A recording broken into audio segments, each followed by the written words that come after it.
Shalom, shalom, shalom.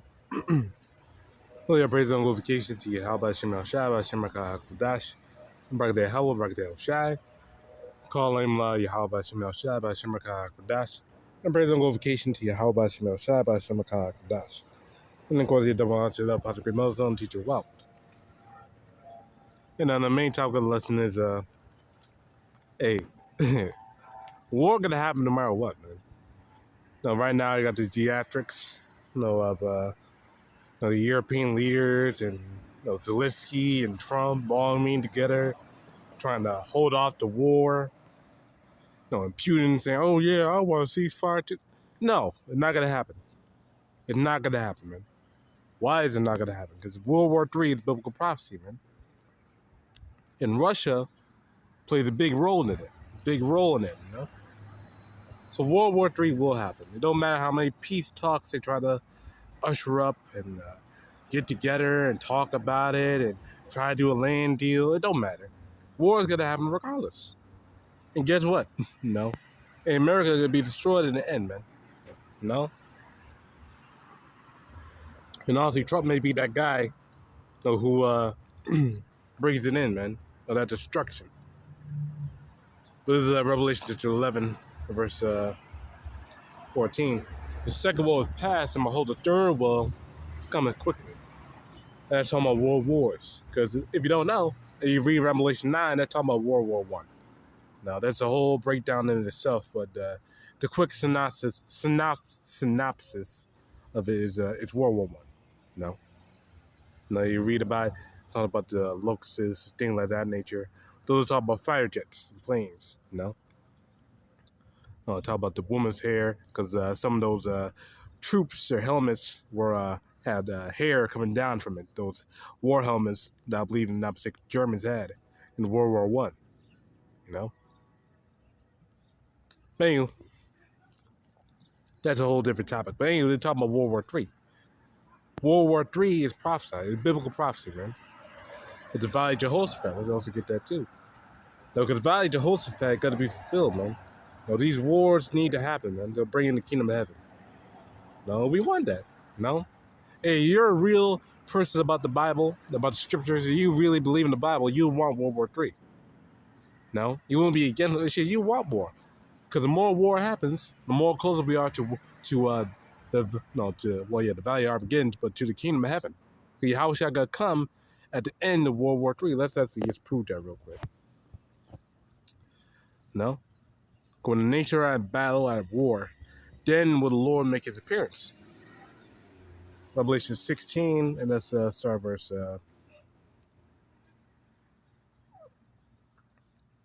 16 at the point. Let's skip around real quick. Revelation 16, start verse 14. For they are the spirits of devils working miracles, and those spirits are the three sage states, those three frogs that came out of the mouth of the beast, of the prophet, etc. And the dragon, the beast, is talking about America and the EU. America, NATO, and the EU. And the false prophet is the Vatican. Because the Vatican, Roman Catholic Church, is the top religion of this beast system. Roman Catholicism. Really all these religions go back to Roman Catholicism. Even Islam, because only Islam follows the same, traditions of the Roman Catholicism. So both of them worship Mary. Both of them had goddamn building institutions. So in order to be institutionalized, you got to be affiliated with the Rosicrucians, man. The Jesuits. Really, and then they got to align with the state, the government, man. And you see how it operates, man. It's all the same, man. That's why no prophecy coming out of the Roman Catholic Church and no prophecy coming out of goddamn Islam. They ain't bringing no prophecies out. They ain't bringing no truth out. They just pushing that peace shit. That's why they're aligned together. They're pushing that peace religion shit. There's another commonality. You want to push. Both of them are trying to push peace, quote unquote, on earth. Well, the Lord wants war. The Lord wants straight up war in the scriptures. So let's get this. Let's go forth, and again, the three spirits, those three frogs, are the There's 3 city-states, which is London, Washington, D.C., and also, again, the Vatican. No? No, but anyway, we on. Let's go forth into the kings of the earth and the whole and of the whole world to gather unto the battle of that great day of the power Almighty. So this is World War III. Them being gathered together for that battle, for the truth. Now let's see, the Lord even dried up the river Euphrates to bring them to the battle. Verse 16. And he gathered them together into a place called in the Hebrew tongue Armageddon, or Armageddon, or Valley of the Troops, which is where in the Middle East. Not in not in just one place, lone location. The Valley of Armageddon is the whole Middle East. It's where the troops are gathered.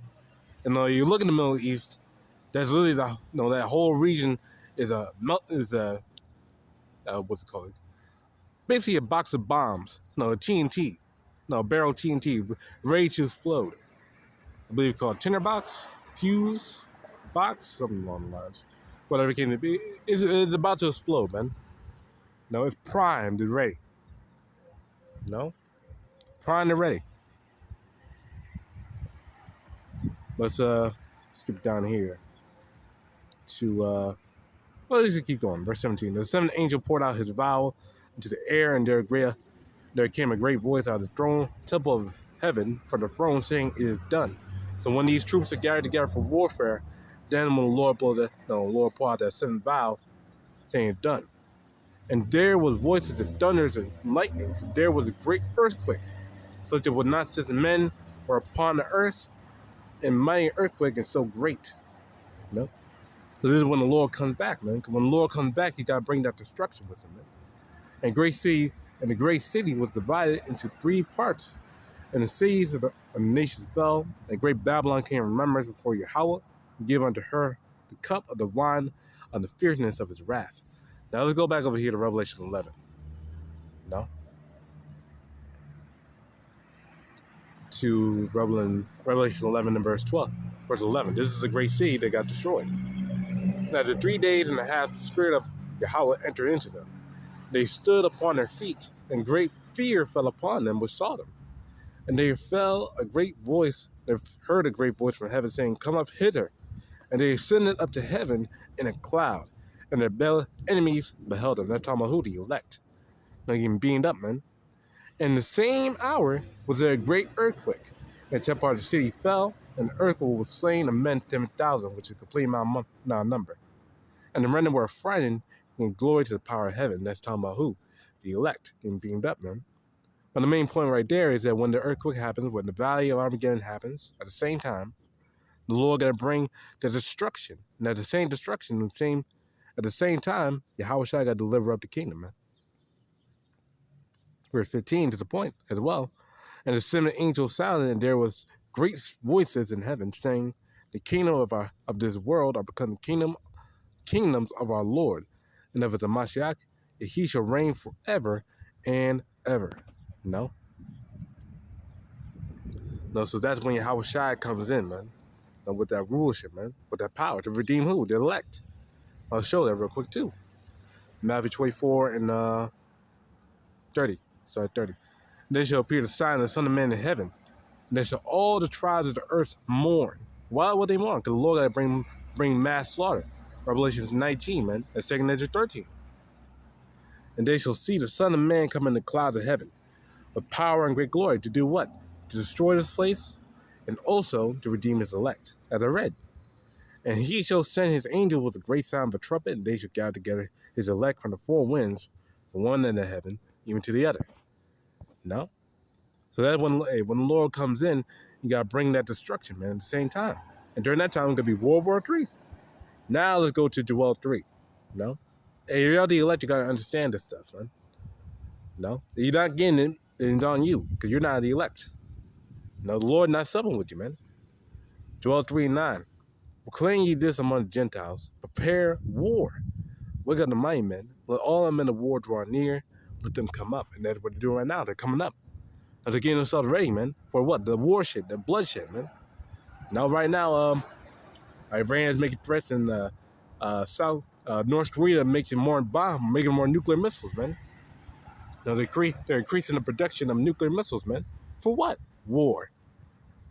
Bleed your plowshares into swords, and your pruning hooks into spears. Let the weak say, I am strong. That's what they're saying. That's what they're singing in their mind. They're strong, man. But they're not strong. Who's strong? Yahawah, BAHASHAM, man. Now the Lord got to tear their asses up, but they got to come against each other, man. For what? War. No? The Lord said that he, in Zephaniah 3, know his thing in his heart. Oh, let me actually get that too, real quick. Because in mind. So World War III is in the Bible. It's scriptural, man. Zephaniah 3 and 8. Therefore wait ye upon me, saith Yahawah, until the day that I rise up to the prey. For my determination is to gather the nations, that I may assemble the kingdoms to pour out upon them my indignation, even all my fierce anger. For all the earth shall be devoured with the fire of my jealousy. So all the kingdoms are going to be gathered together for what? Destruction. The Lord gathering all of them for that purpose, man, for destruction, man. So the Lord not going to have mercy on these armies, man. You know? People don't understand that. I try to tell that to one of these common day Americans, they'll look at you crazy. They say, oh, they don't say that in my Bible. Hey, what are you talking about, man? What?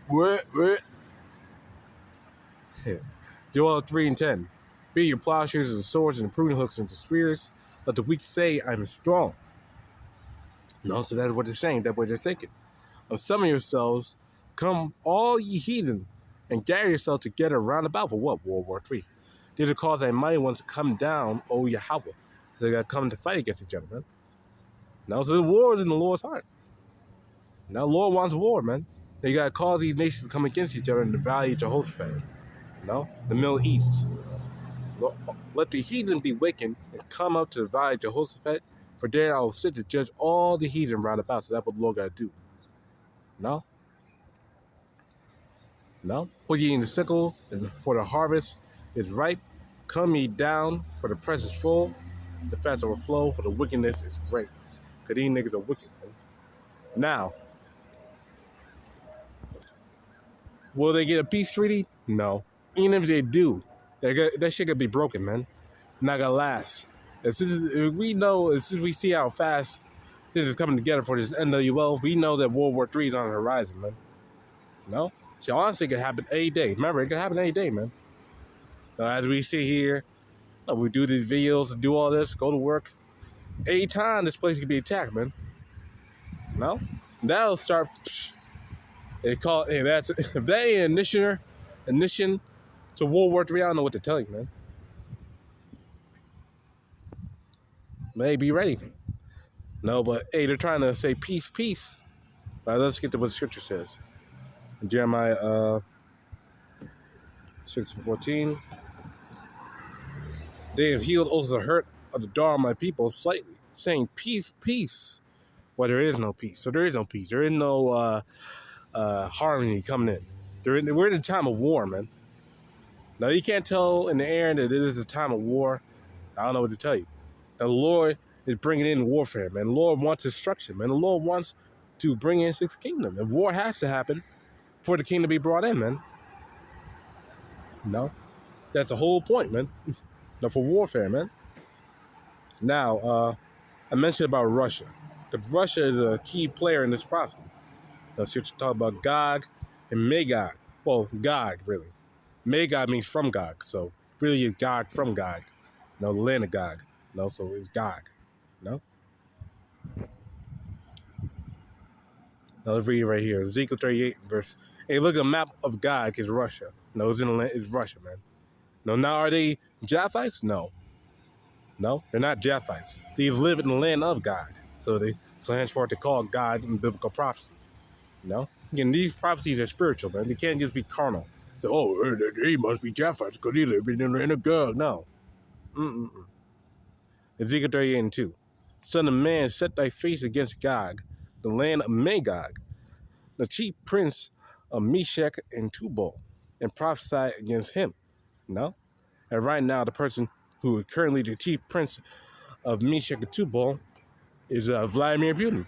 That's the guy. No? No, so he Gog. No, this dude is Gog. They say, thus saith Yahawah power, behold, I'm against thee, O God, the chief prince of Meshach and Tubal. I'll turn thee back and put hooks into thy jaws. No, because only he wants to rebuild the USSR. No, rebuild it up again. No, he's trying to anyway. Will he do it? No. No, he won't. But he's trying. No, he's most definitely trying. The Lord putting hooks into his jaws again. For what? For warfare. I'll bring thee forth in all thy army, horses and horsemen, all of them clothed with all sorts of armor, even a great company with bucklers and shields, all of them handling swords. Persia, which is Iran, Ethiopia, Libya, with them, all of them with shields and helmet. Gomer and all his bands, the house of Togma on the north quarter, which is Turkey, and all his bands, and many people with them, with thee. Be thou prepared and prepare for thyself, thou all thy company, that all that are assembled unto thee, and be thou guard unto them, because he's their protection, man. He closely affiliated with Iran, man. No, along with these other countries. Even Turkey want to go over to the Russian side. No, don't want to leave now. Either they're threatening goddamn Israel for no, cried out loud, man. No. But the main point is down here.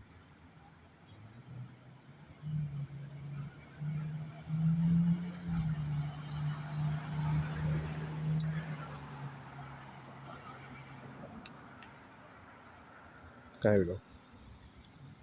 Ezekiel 38, verse 14.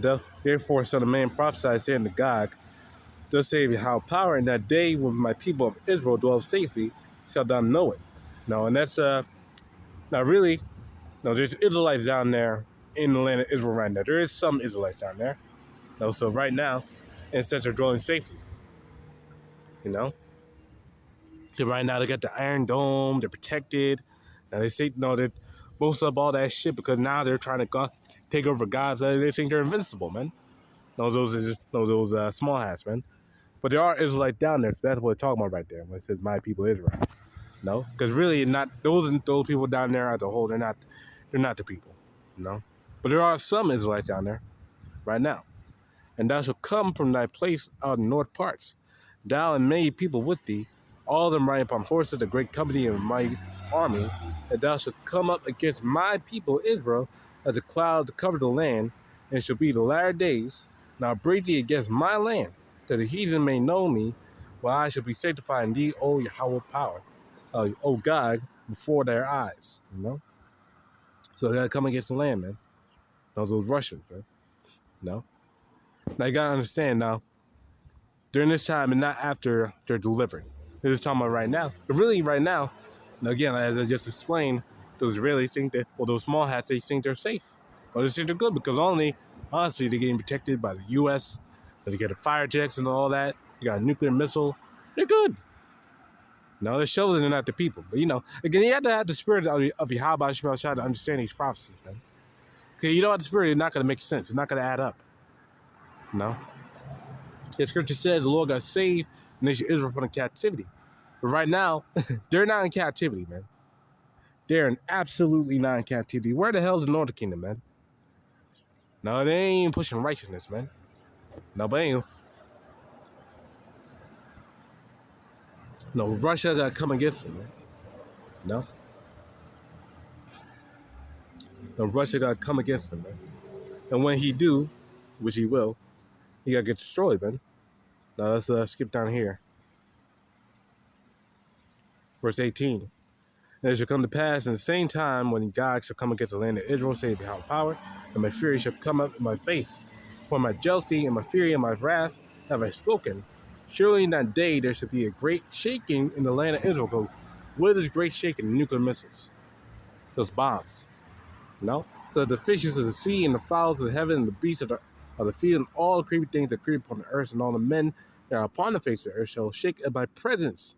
And the mountains shall be thrown down, and every deep place shall fall, and every wall shall fall to the ground. And I'll call for a sword against them, throughout all my mountains, say how power. Every man's sword shall be against his brother. That's talking about what? The nuclear missiles. They got to shoot nukes against each other, man. No? You got to get that critical mass. When America gets bombed, then they got to bomb Russia, and Russia got to bomb America, and China got to bomb America, and all that shit, man. No? No, mad, mutually assured mutually assured destruction, man. That's what's gonna happen. No? No, I'm reading it right now. No, so hey, only at the end of the day, that's what's gonna happen to this place, man. They gotta be destroyed, bombed. No? Taken off the map, man. No, so knowing this, what shall we do? Fear YAHAWASHI. You know? No, and honestly, again, this is what we want, man. Because only, this is gotta bring about our deliverance. No? We ain't stalling prophecy. I mean, we want prophecy to happen. No? No? So it is what it is. Low in that 5 calls again, praise and glorification. YAHAWASHI, QADASH, and Shalom.